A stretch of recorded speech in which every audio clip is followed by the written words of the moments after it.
Hi everyone, this is safe channel रे आपण मान को बहुत बहुत स्वागत।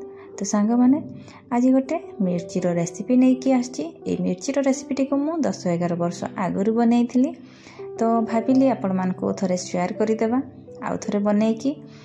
तो बहुत दिन पर आज मु बनाउची, आशा करूची आपण मान को बहुत ही भल लागिवो रेसिपीटी।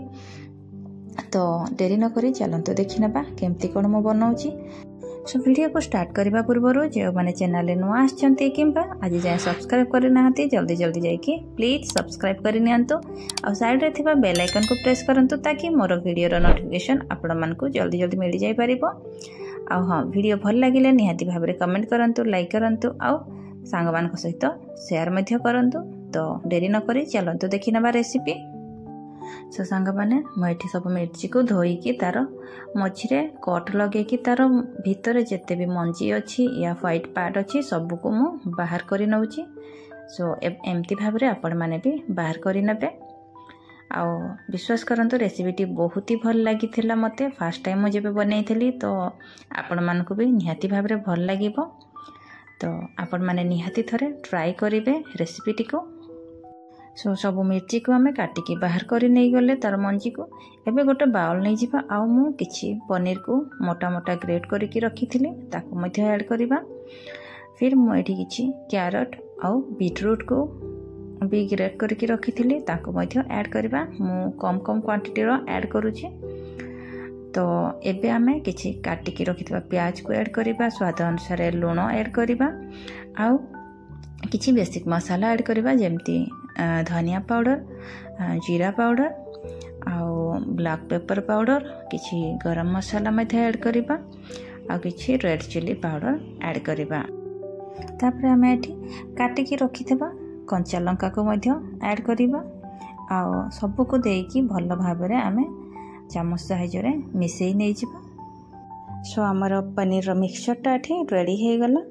तो आमे एबे कोन करबा ना मिर्ची को काटिकी रखिथिले ता भीतर आमे फिलिंग भरिबा। तो आमे अधिक अधिक क्वांटिटी रो पूरा दबे दबे की भल भाव में फिलिंग को भरिबा। तो आपण माने देखि पारुथिबे केमती करूची, एमती भाव में आपण माने मध्य करि परिबे।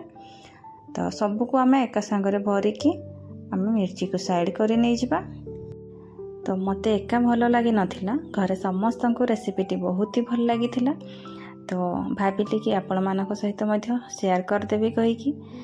तो आपण मान को निहाती भाव में भल लागिबो मु भाबुची। तो आपण माने निहाती भाव घरे बनांतु आउ मते कमेंट करके मध्य जणांतु रेसिपीटी केमती लागिला। तो एठी मु गैस रे किछि तेल पैन नै गली और पैन रे तेल देकी मिर्ची को आमे एमती शैलो फ्राई करिबा।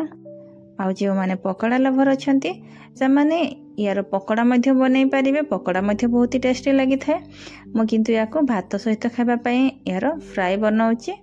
तो आशा करुच्ची आपण मान को निहाती भाव में भल लागिबो। गैस रो फ्लेम को आमे मीडियम रे रखिके ढक्कन दे देकी आमे मिर्ची को फ्राई करि नै जिबा।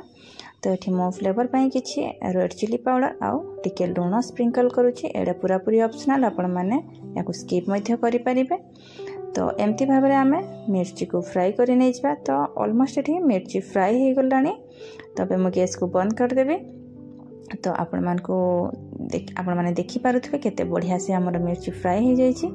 तो आपण माने घरे निहाती भाव में ट्राई करंतु। आ आपण को केमिति लागिला यार अनुभूति मो सहित शेयर करबा को जमा भी भूलंतुनी। तो पुणी देखाबो आ गोटे नवा वीडियो रे। Bye bye.